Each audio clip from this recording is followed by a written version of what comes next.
Olá, pessoal. Então, nós estamos mais um episódio aqui do Saúde Integrada Podcast. Eu sou o nutricionista Gustavo. Nós temos a Maria Cecília, que é médica. Nós somos um casal e hoje nós temos a honra de ter o Dr. Rafael, que ele tem mestrado, tem doutorado, é professor de educação física e também médico. Então, Rafa, obrigado por aceitar o convite, estar aqui conosco.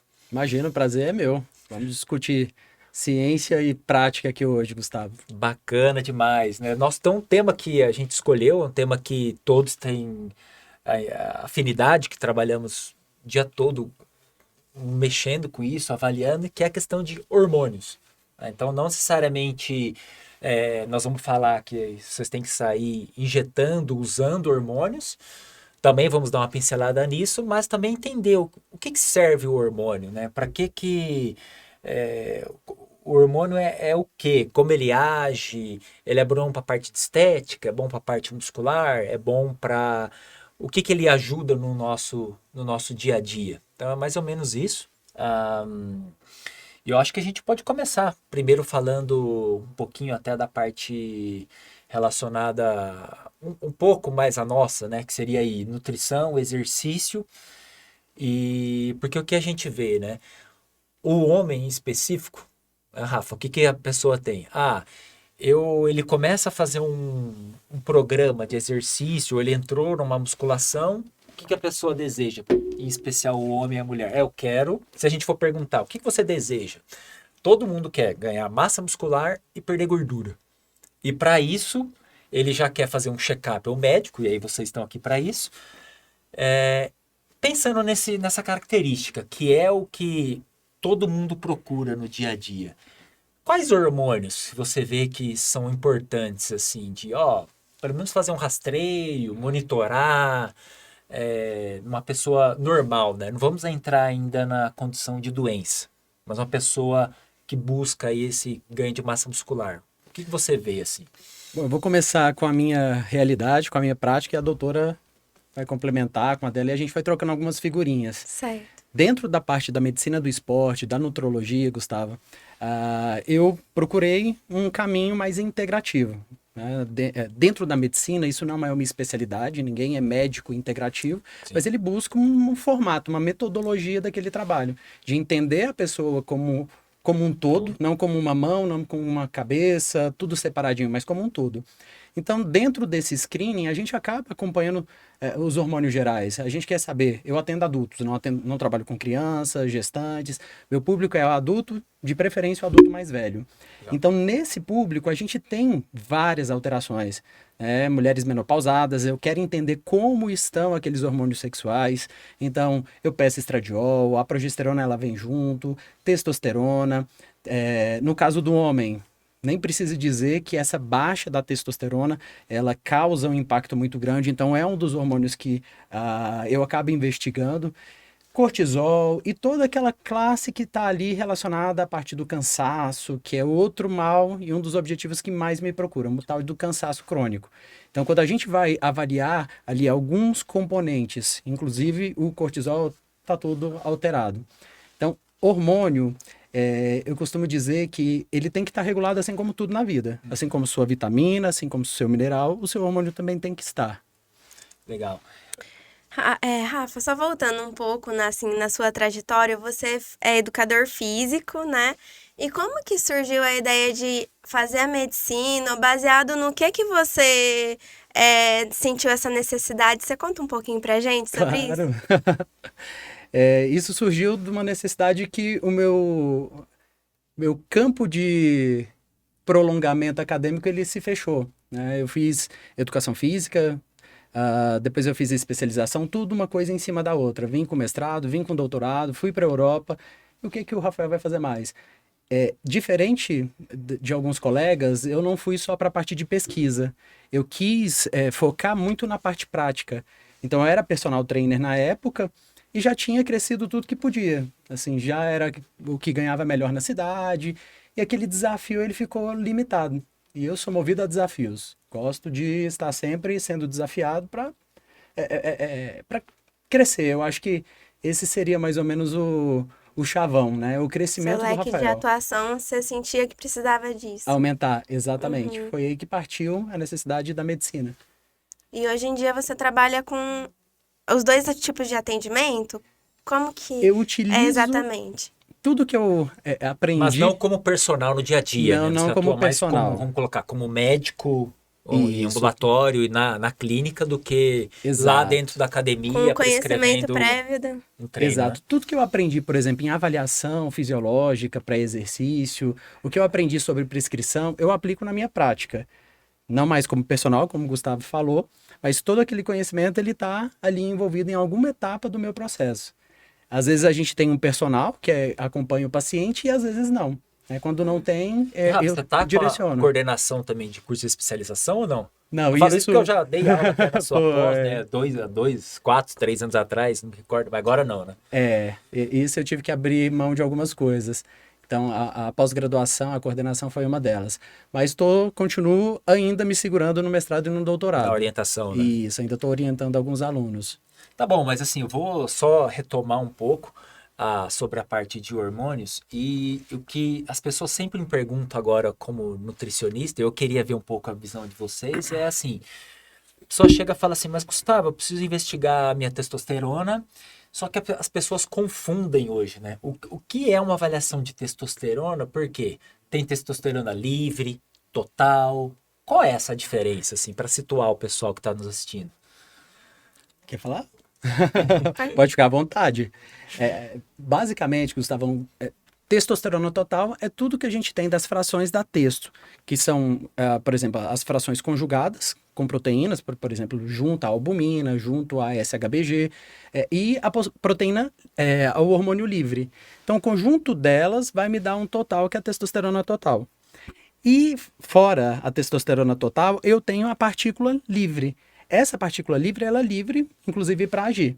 As outras proteínas, eles têm um grau de afinidade que variam, né? A SHBG tem uma ligação, por exemplo, mais forte, e a função fisiológica dela é dar uma inibida.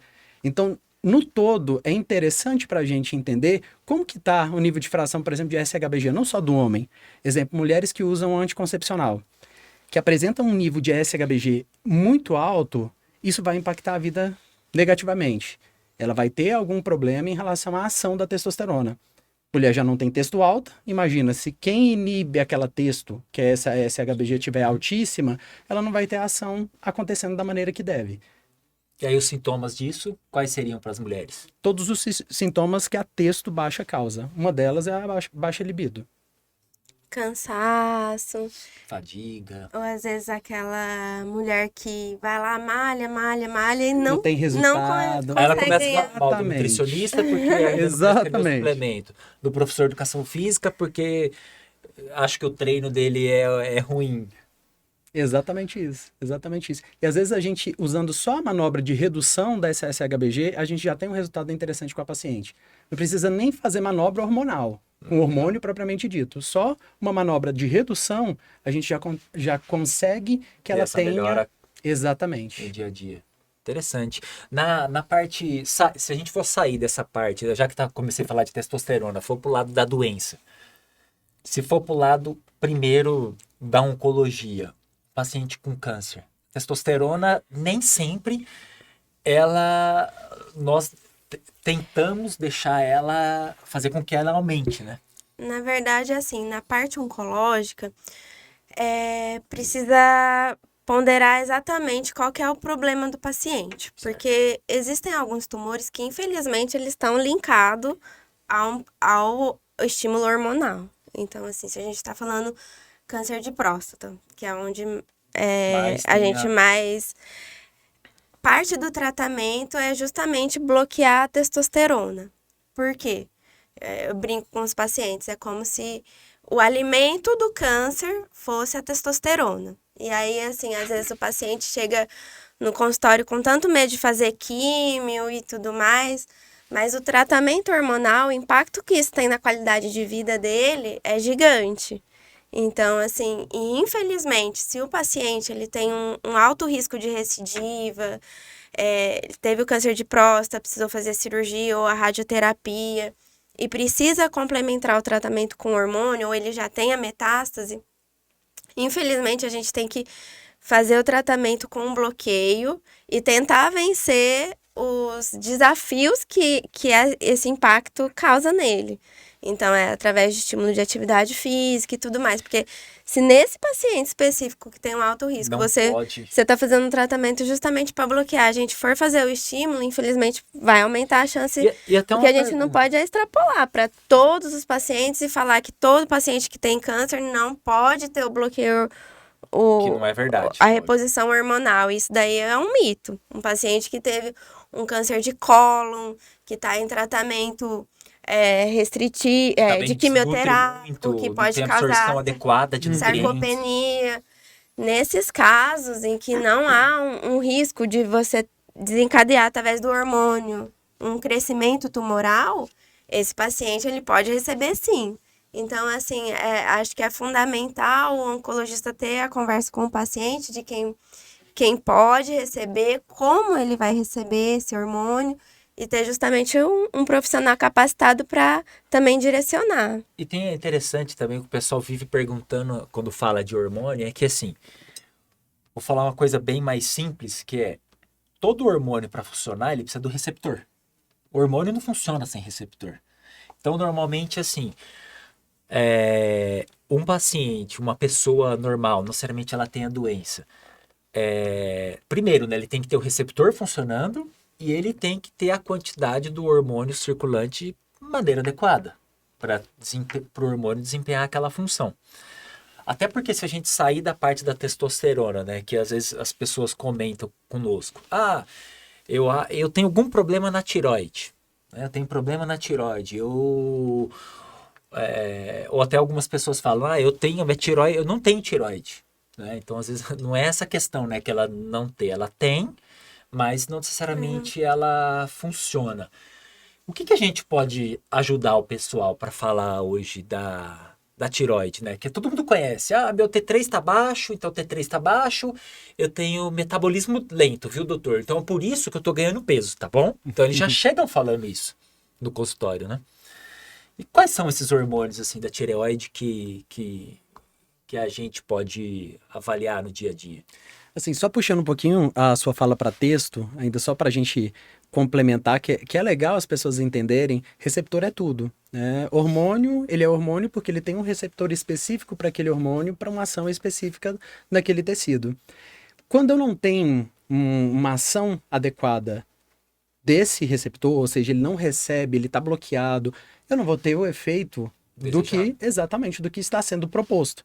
Então, existem fatores, exemplo, aumento do nível de estresse. Você vai ver o paciente não tendo resultado com testosterona.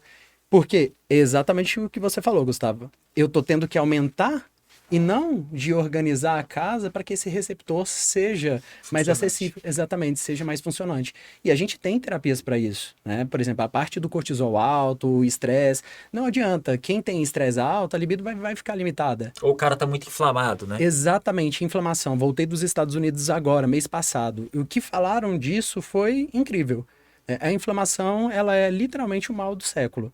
Então, tudo isso é negativo para a ação do hormônio. Isso vale para quase todos os hormônios que a gente tem. E em relação à parte da tireoide, existe ali um complexo, né? A gente tem T3, T4, T3 reverso, tireoglobulina, que a gente faz muito rastreio para alguma alteração estranha ali da tireoide, a gente acaba pedindo, porque o aumento ele pode chamar a atenção, me fazer encaminhar, por exemplo, para um onco para investigar. O conjunto desses hormônios, ele vai me falar, olha, tá funcionando ou não tá funcionando? Tem um TSH que tá alto, um T3 reverso que tá alto.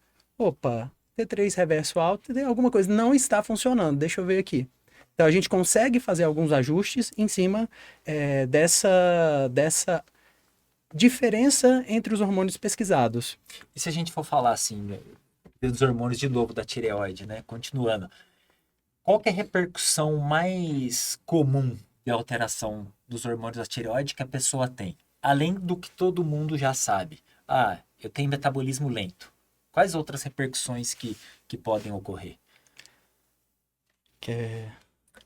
Alterações na pele, queda de cabelo. Então, assim... Queda de cabelo também. Também. Interessante. Eu acho que é importante essa parte hormonal em relação à medicina ser uma abordagem direcionada. É, não existe aquele. Tem paciente que chega no consultório e fala, acho que até mais para você, do oncologista, né? Eu quero fazer um rastreio, se tá tudo bem comigo. E aí ele quer colher Exato. 200 exames, 20 tubos de sangue, dosar coisas que a gente nem sabe a implicação que existe para isso, né? Alguns elementos. Eu acho que é uma abordagem direcionada, ouvir a queixa. Agora, assim, a parte hormonal. Todo o nosso metabolismo é regulado através desses hormônios, mas direcionado. No caso da tireoide, especificamente, principal queda de cabelo, ressecamento de pele, alterações de humor. Então, principalmente, assim, a faixa etária mais acometida é aquela mulher na menopausa. Ela chega com uma depressão, às vezes até, assim, uma síndrome, né? Que às vezes já é taxado como, tem fibromialgia. Mas aí merece uma investigação especial, principalmente da tireoide, porque a gente sabe que é a faixa etária que está mais acometida. E isso daí pode manifestar primeiramente, às vezes, como uma alteração do humor, o paciente está mais preguiçosa, mais Deprimida. depressiva, né? Tem que investigar justamente isso. E o famoso ganho de peso, né? Que é o Exato. que todas justificam. Nossa, eu tenho hipotireoidismo e ganhei 20 quilos. O que não é verdade, né? Pelos estudos, a gente tem Aquele uma ganho média de de 4 5, quilos. até Uhum, 3 a 5 quilos, uhum. né? Exato. Mas o vendo, assim, né? Se a gente for falar. Até voltando um pouquinho de novo na testosterona, que eu esqueci de falar isso, né? Se for pensar em níveis, né? Porque meio que ficou enraizado isso já com a população, né? Eu tenho os níveis de testosterona ali na faixa de 200, 300, então tá muito ruim, né? Então tá muito ruim, então eu tô aqui porque eu quero que você melhora.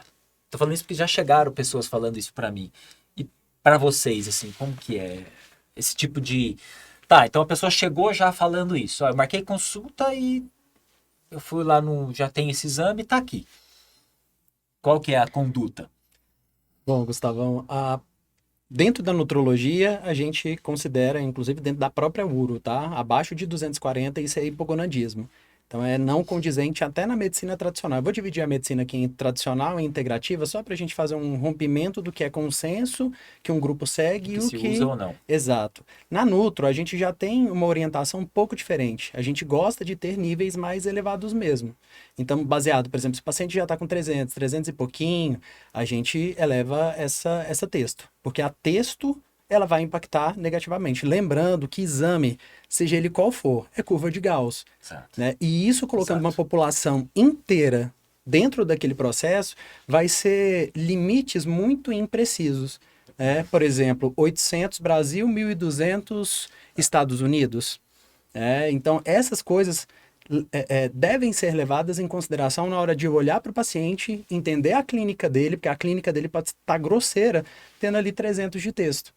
E, teoricamente, 240 é que seria o hipogonadismo. Mas na Nutro, esse paciente de 300, ele vai ser tratado. Legal, até porque depende do objetivo que ele vai seguir, né? O porquê que ele tá ali, o que que ele quer e o que realmente precisa, né? Pode ser, ele tá lá, eu só me assustei com esse exame e é só isso que ele quer. Ele só se assustou, por isso que ele marcou a consulta. Não necessariamente ele quer, ele já chega falando, eu quero repor porque eu tô me sentindo fraco e eu quero crescer. Só que o cara não dorme, Exatamente. ele tá inflamado porque ele tá depressivo e não faz exercício como deveria fazer. Depressão masculina. Depressão masculina ou excesso de carga de trabalho, que a pessoa nem reconhece que ela tá com excesso, né? Ou excesso de coisas na própria casa, né? Quando você investiga, tem.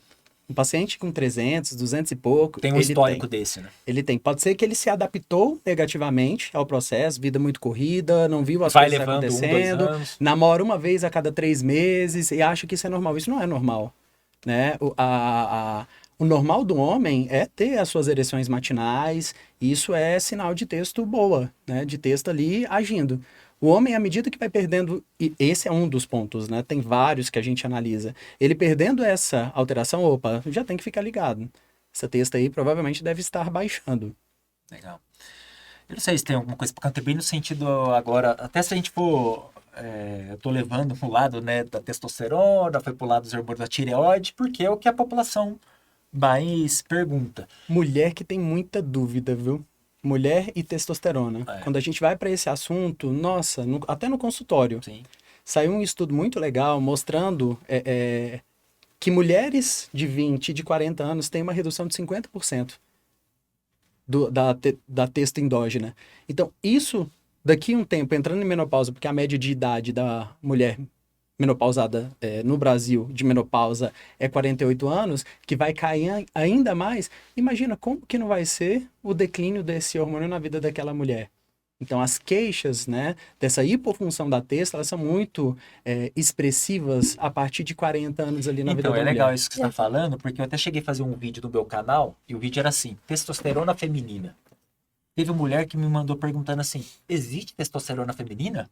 E teve Que uma acha outra... que é um hormônio masculino Exatamente só. isso. Exatamente isso. Exato. E aí, no vídeo, eu explicava basicamente o quê? Não é a minha área, mas eu explicando o quê?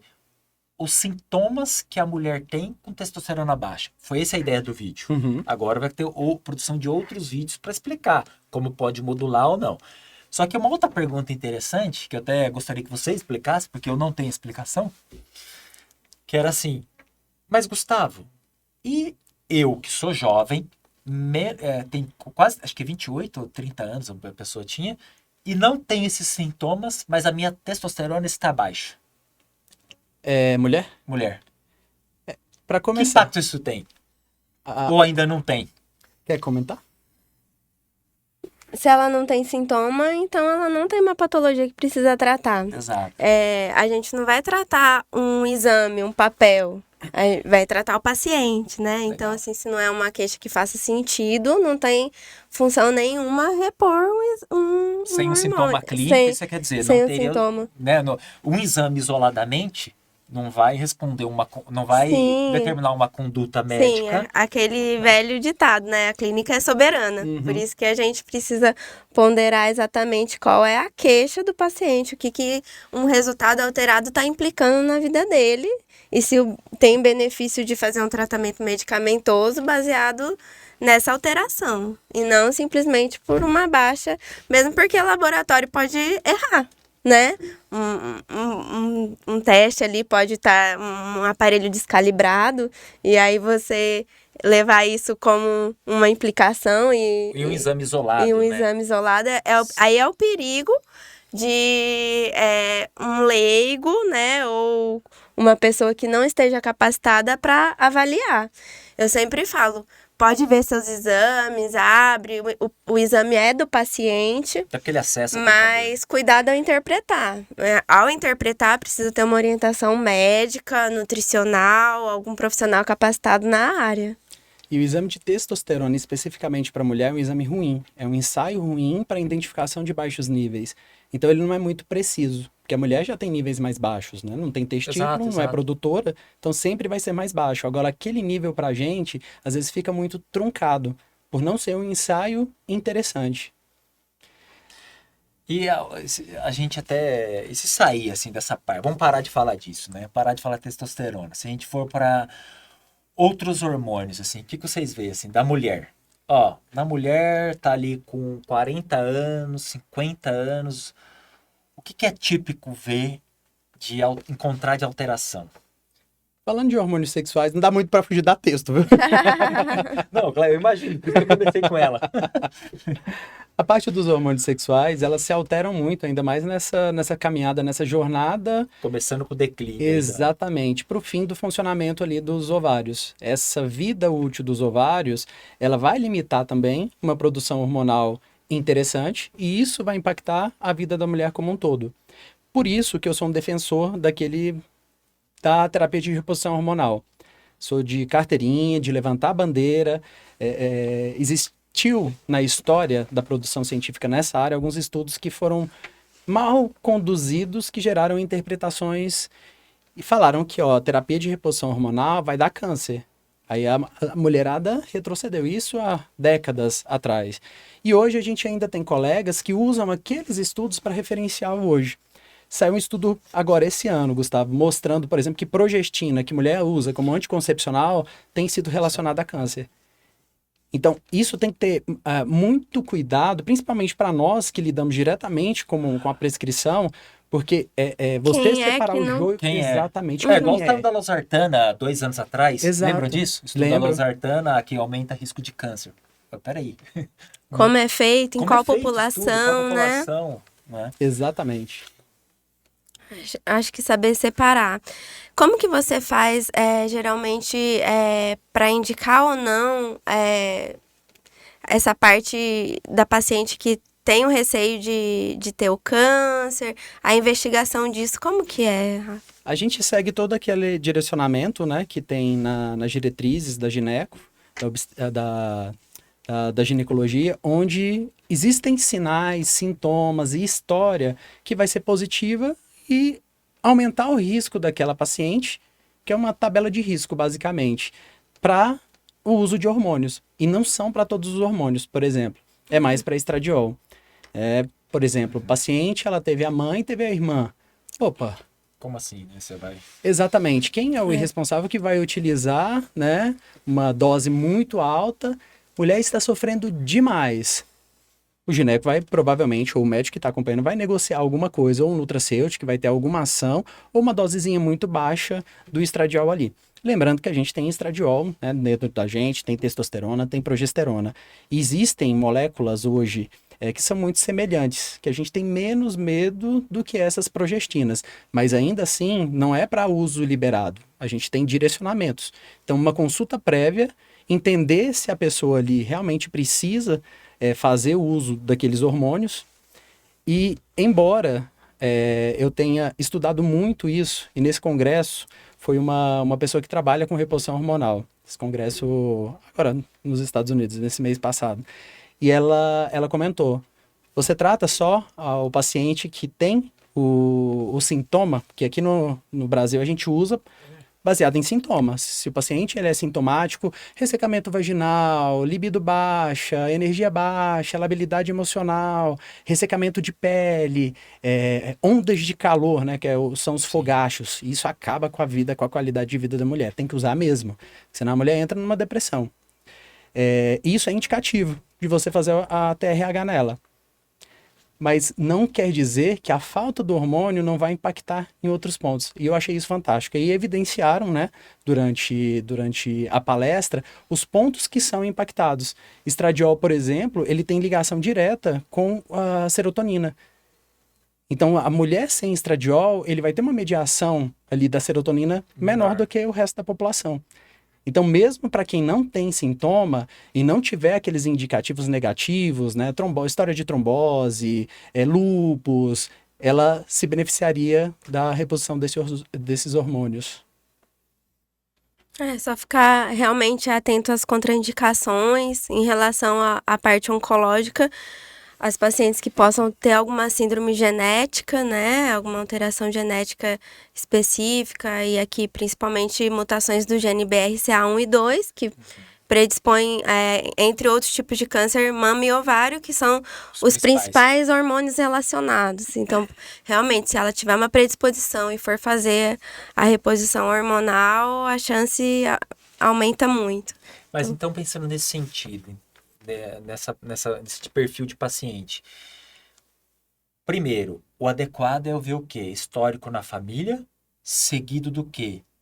Não tem histórico na família, então o médico deveria fazer um rastreio de não só alteração hormonal, mas um teste genético? Ou não? Não é essa linha. Não tem indicação do teste genético. Não tem nem indicação, né, na prática, fazer desse jeito. Acho que... Isso é importante, porque Acho que assim, sempre frisar tá o rastreamento... muito o número de empresas, até eu voltei agora de São Paulo e eu estava conversando com uma grande empresa, Gustavo, você quer implantar isso? A sua esposa também é onco, a gente tem um perfil aqui que avalia 150 Não, tem a indicação genes. precisa para o rastreamento do câncer. E qual seria essa?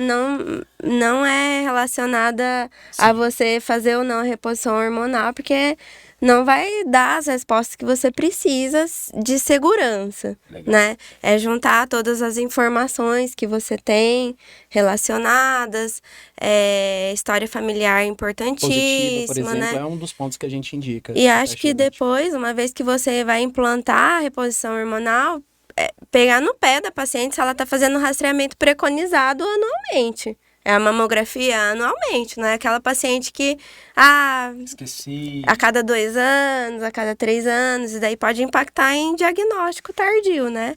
Então, ficar bem atento nessa parte integrada do acompanhamento médico. Ser seguido conforme as recomendações mesmo. A fala da doutora eu acho que é assim importantíssima. Dentro da medicina eu senti muita dificuldade quando eu vim da educação física, onde eu tinha um aluno ali sob o meu cuidado.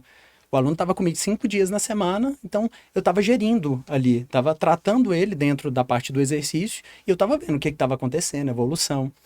Quando eu vim para medicina e comecei a atender, Perdeu isso, né? na verdade, inicialmente eu fui como um médico, né, formado para ser aquele O cartesiano também, exatamente, o totalmente. cartesiano. Vi que não funcionava. Depois que eu conheci os implantes, eu me apaixonei por um monte de produtos positivos que ele pode causar. E o acompanhamento foi um deles. O paciente que faz implante, ele deve seguir protocolo de acompanhamento.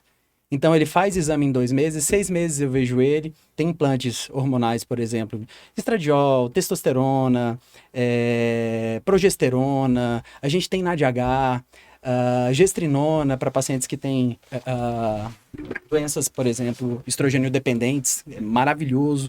Só porque daí desvirtuam a coisa, né? Aí tem gente que está usando isso para potencializar a parte estética, aí é onde a gente vê problema.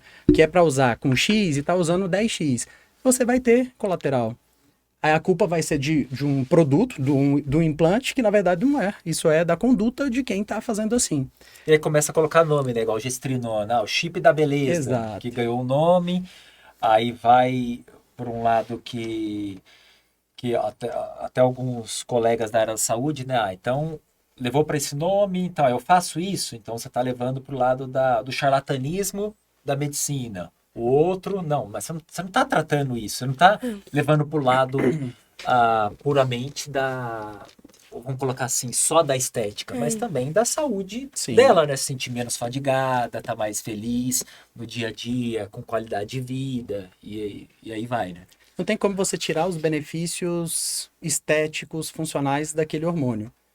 Colocou para uma indicação específica, por exemplo, teve uma mulher com uma alteração, um transtorno disfórico que acontece em um público, e ela ficava depressiva metade do mês, todo mês. Antes de menstruar e depois de menstruar. Então era 15 dias de cama. Essa mulher voltou a viver. TPM. Super, exatamente, é uma síndrome mesmo de disforia daquela época. Resolveu o problema da mulher. Treinando e tal, vai ter benefício? Vai, porque é um hormônio anabólico, é um hormônio que vai dar esse responder. benefício. Exatamente, vai. Vou conseguir definição, vou conseguir, vai.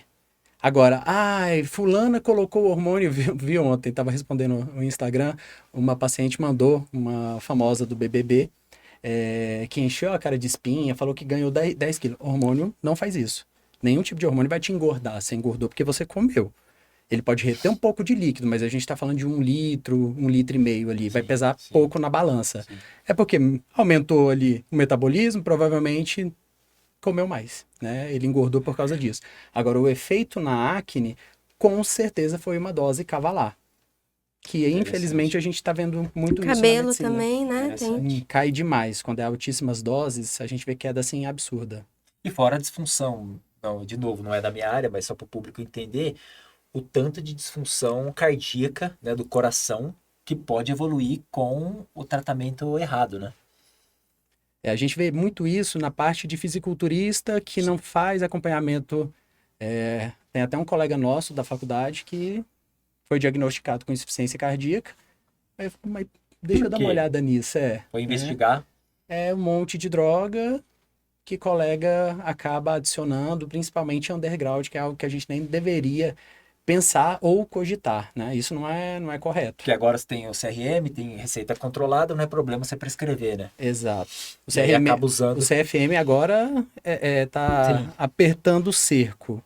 Ele tentou não utilizar Para fins. para fins estéticos, Indiscriminado, para né? aumento de massa muscular, mas essa parte eles não conseguiram sustentar. Até assim, agora, se a gente for pensar, né, a pessoa pode estar perguntando, tem que entender também que o hormônio, assim, os hormônios, de uma forma geral, tem a parte estética, e o que eu vejo, assim, do lado da nutrição, são aqueles hormônios, por exemplo, relacionado a, que mexe no nosso peso, na nossa adiposidade, na nossa vontade de comer. Então, por exemplo, que são os hormônios de apetite. Então, o mais clássico que a gente conhece, por exemplo, a grelina. A grelina é um hormônio que é secretado ali para o nosso estômago e que basicamente assim, ele está em condições muito altas em qual horário? Em horário que nós estamos com fome. Uhum. Né? Então, na verdade, ele sinaliza que nós estamos com fome. E é interessante isso, porque o que a gente vai ver, né? Por isso que às vezes nutricionista ou com a ajuda do médico, a gente fala, ó, por que você tem que consumir uma refeição ou uma alimentação com que o alimento fique mais tempo no estômago? Qual que é a ideia? Uma das, não é só essa, mas uma das é o quê? O alimento ficando mais tempo no estômago, ele vai produzir menos grelina, que é um hormônio que estimula a fome. Uhum. Então, mais contato com o que o alimento tem ali na barreira na mucosa do estômago, menos fome ele vai ter. Então, isso é interessante, né? Porque o que vocês falaram agora há pouco, a questão, por exemplo, do cortisol. Sabe-se que o cortisol, ele em determinado, não tão alto, mas aquela condição crônica ou do estresse, da processo inflamatório, ele também faz estimular a grelina. Então, olha a integração que a gente tem, né? Ele faz estimular a grelina, então já aquela pessoa, o quê? Ela tem, parece que fome constante. Primeiro, ela tem uma alimentação de baixa qualidade, com chip, salgadinho, carboidratos simples, que são esses que eu estou falando, né? Por exemplo, aqui em Goiás, Goiânia, o que a mulher ou o homem tem o hábito de fazer no café da tarde, café da manhã? É consumir biscoito de queijo, pão de queijo, cafezinho com Rosquinha. açúcar, ou um chazinho com açúcar, Rosquinha. peta, que é o biscoito Peta, de que é- polvilho, ou seja, tudo alimento que ele passa muito rápido do estômago e faz a pessoa ter fome rápido de novo. Aí a gente chega no período da tarde. Por que todo mundo tem fome, começa a ter muita fome naquele horário de 5 horas da tarde? Tem um pico de cortisol de novo, que tem pela manhã, mas tem de novo nesse horário ali, 4h30, 5h30. Um pico muito... Quando eu falo pico, ele chega quase a dobrar, né? Ele tem um aumento muito alto. E é o período que você já está pensando assim, pensando com em fome. comida. Já almocei, não consegui comer nada direito no meio da tarde, estou sentindo fome. Então você estimula mais também a grelina. E aí a pessoa acaba fazendo coisas que já não deveria. Né? Vai ao supermercado com fome, ou ela para assim, tem um chocolatinho aqui. Busca por alimentos que... Palatáveis. Né? São Exato. alimentos É o que perigo. satisfaz momentaneamente aquela sensação de bem-estar, que é o quê?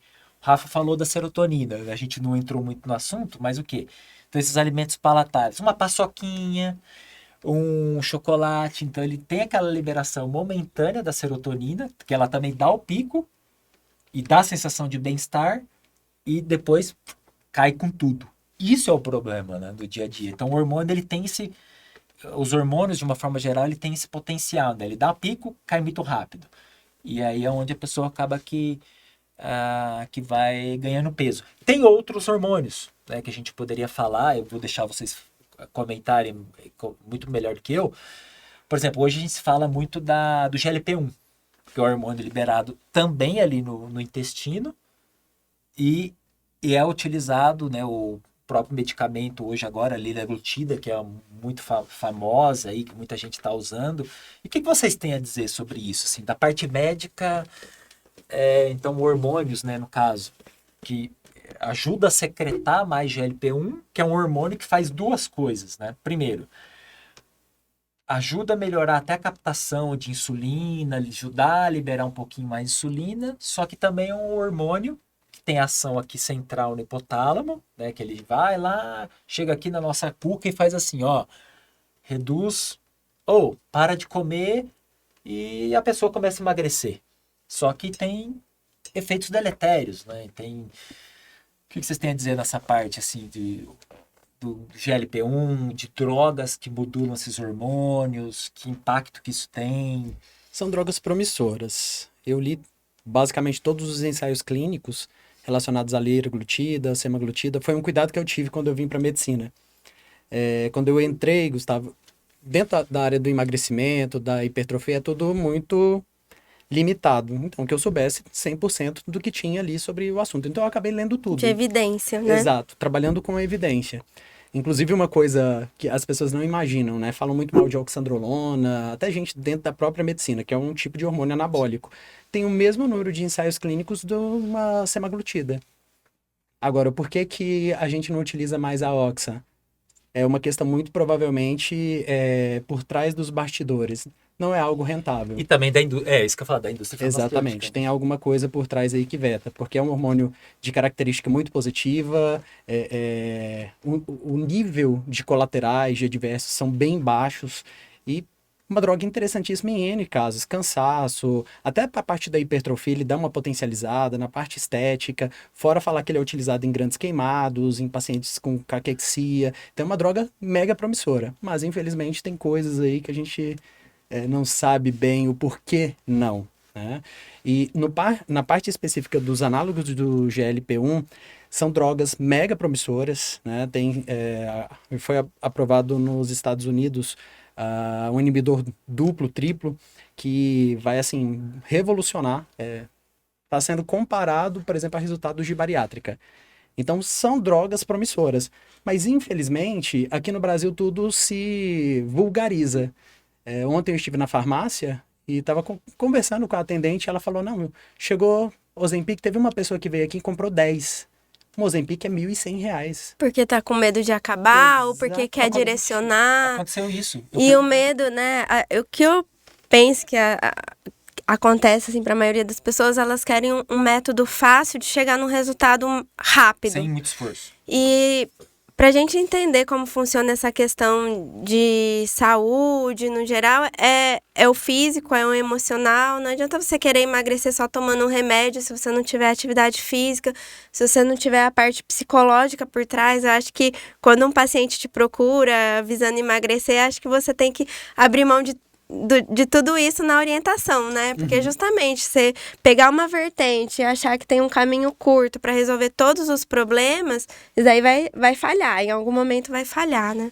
Não, você começa essa comparação que você fez, né, do custo. Porque para pensar, cara, não seria melhor a pessoa gastar R$ 1.000 por mês com personal, mas esse R$ 1.000 que ela tá... E ainda é sobrar dinheiro.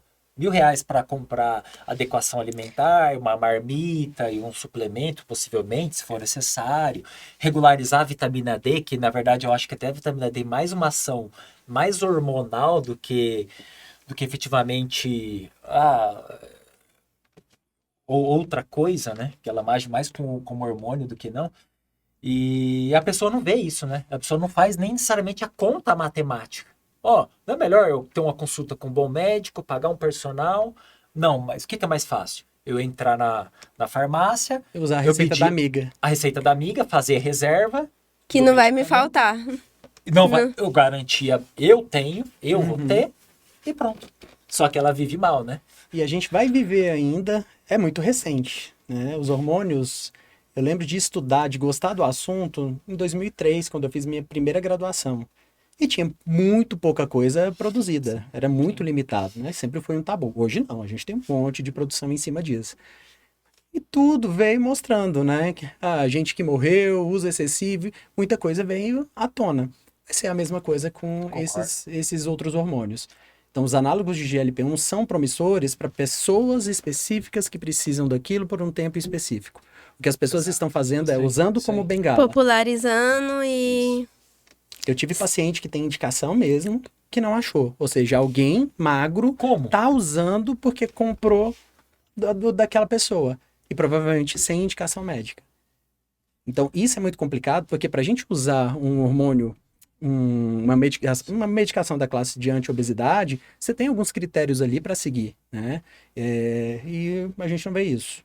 Pessoas magras usando e já apareceu nódulo hepático, nódulo pancreático, disfunção para intestinal. pancreatite, não sabe. Exatamente. Tem ou problema na vesícula biliar, ou acumulou pedra na vesícula, não sabe por quê. É induzido por quê? Medicação. O certo para se usar os análogos de GLP-1 seria o paciente passar por uma ultrassom de tireoide, uma ultrassom abdominal, pelo menos, além do screening sanguíneo, para a gente entender se ele pode usar. Recebi vários pacientes que estavam usando e estava com, por exemplo, um nódulo suspeito na tireoide. Isso pode vir a malignizar, porque os ensaios clínicos mostraram isso. Paciente com pedra na vesícula pode evoluir para algo mais grave, inclusive para uma pancreatite. E as pessoas estão usando à torta e à direita. O perigo da receita do amigo. Exatamente. Ou a receita de um médico que não é da especialidade. Meu amigo médico me dá uma receita. A gente é cansado de ser pedido, né, solicitado em relação a isso, por ser um caminho mais curto, né? Facilita ali, mas a pessoa não tem entendimento do malefício que isso pode ocasionar para a saúde dela. Exatamente. Então, você está vendo o que eles estão falando? Isso é importante o pessoal ficar claro, é o quê? Por exemplo, Maria Cecília da oncologia, recebe um amigo, um colega chega, você é médica, tem como prescrever o Ozempic? Tem como prescrever uma droga? Que primeiro, não é nem da função dela clássica, seria mais do endócrino, do médico nutrólogo, ou até o cardio poderia prescrever, que seria mais comum dessa especialidade, né, do que necessariamente de, vou pedir para o ortopedista amigo meu prescrever o Ozempic. Chega a ser incompatível com a formação em residência naquela área, né? Mas isso daí é comum. Uma especialidade, o paciente pedir, por quê? Ele quer ir pelo caminho mais fácil, não quer pagar a consulta profissional. E às vezes o médico acha que não tem, vou ajudar um amigo, ele pode estar atrapalhando, causando transtorno, e né? faltando então tem que tomar muito cuidado. Precisa, hormônio para quem precisa. Exatamente. Como diz meu pai, não existe almoço grátis. O remédio, ele é um acessório dentro de um processo. E eu costumo falar muito isso para os meus pacientes. E foi a dificuldade que eu trouxe para a medicina, que eu vim, na verdade, formado, né, como médico, trabalhando por consulta. A minha mentalidade mudou. Hoje, eu recebo o paciente para tratar. Ele faz o tratamento comigo, tem acompanhamento comigo e com a minha equipe, porque eu tô vendo ele direto, tô ajustando, tô vendo o que precisa compensar com o exercício, tô vendo se ele tá... Onde que tá pecando? Não tive resultado. Tem algum local que não está sendo... E ali eu estou entendendo. Então, a chance de resultados bons é outro nível. É outro nível. Então, literalmente, acompanhar o paciente, né, dentro do processo, eu acho que faz uma diferença imensa. Porque o paciente, ele é curioso. Ele paga uma consulta, vai lá, tem toda uma avaliação que dá um trabalho imenso pra gente, né? A fase inicial é muito, como diz um professor meu da graduação, é muito tutano o gasto ali. Aí, de repente, pega a medicação e some. Aí vê que tá funcionando, pra que eu vou voltar? Exato. Né? E aí renova a receita e acha que tá indo bem, né? E é péssimo economizando, isso. né? Exato. E os colaterais? E se gerar alguma coisa grave? Porque toda medicação tem alguma repercussão que pode ter alguma gravidade. Testosterona. Acho maravilhosa. Mesmo que seja esses ésteres, os sais de testo que são sujos, que tem mais colaterais, eles vão servir... Ou o próprio intraderme, que você vai falar, né? Sim. Não, e até mesmo assim, voltando assim para a parte psiquiátrica, tem paciente que descompensa com a manipulação hormonal. Ele já tem algum distúrbio psiquiátrico ali, um transtorno de humor importante, ele pode descompensar mesmo, né? Uma personalidade borderline. Então, assim, é extremamente indicado tá em comunhão, né, com o psiquiatra, porque o antidepressivo, ele também age nessa parte de transmissores. Então, tem que estar tudo casado, né? Exatamente. Eu falo sempre, assim, para os pacientes, olha o impacto que os hormônios causam na nossa vida. Olha uma mulher no puerpério, o tanto que ela muda é claro que vem todo o estresse e tudo mais, mas a parte hormonal ali dela, o tanto que mexe com a cabeça, mexe com tudo dela, né? A própria TPM, igual você citou, que a paciente ficava 15 dias acabada, né? Então, assim, a importância de tudo isso ser integrado. Então, realmente, se o paciente já tem um distúrbio psiquiátrico, você vai mexer com o hormônio, você acompanha isso também. E se partir do seu pressuposto que ele precisa voltar no psiquiatra todo mês para ajustar a dose do remédio, né, do antidepressivo, do ansiolítico, e não simplesmente manter uma receita e sem acompanhamento. Se a pessoa está disposta a ser tratada, que seja ou que entre de fato no tratamento, né? Que esteja ali com frequência junto ao médico que está tratando, enfim, isso vale também para o pessoal da nutrição, da fisioterapia, é contato, é feedback, é isso que faz a diferença. E no caso da texto que eu estava mencionando, por exemplo, até reposição simples, o homem de 50 anos não tem condições de fazer, por exemplo, um implante, que eu acho fenomenal para homens também mais velhos, com hipogonadismo, secundários ou não, tem o secundário à obesidade, por exemplo, né? Não tem porque é algo caro, não tem condições, tem testosterona mega baratinha, só porque são drogas com potencial de colaterais muito maiores. Esse cara vem no consultório, pega as receitas e some. Esse tipo de paciente eu fico muito ligado, porque é um paciente que pode ter um aumento de hematócrito expressivo. E, assim, acreditem, é um dos efeitos colaterais mais prevalentes dentro dessa linha hormonal, é o aumento de hematócrito.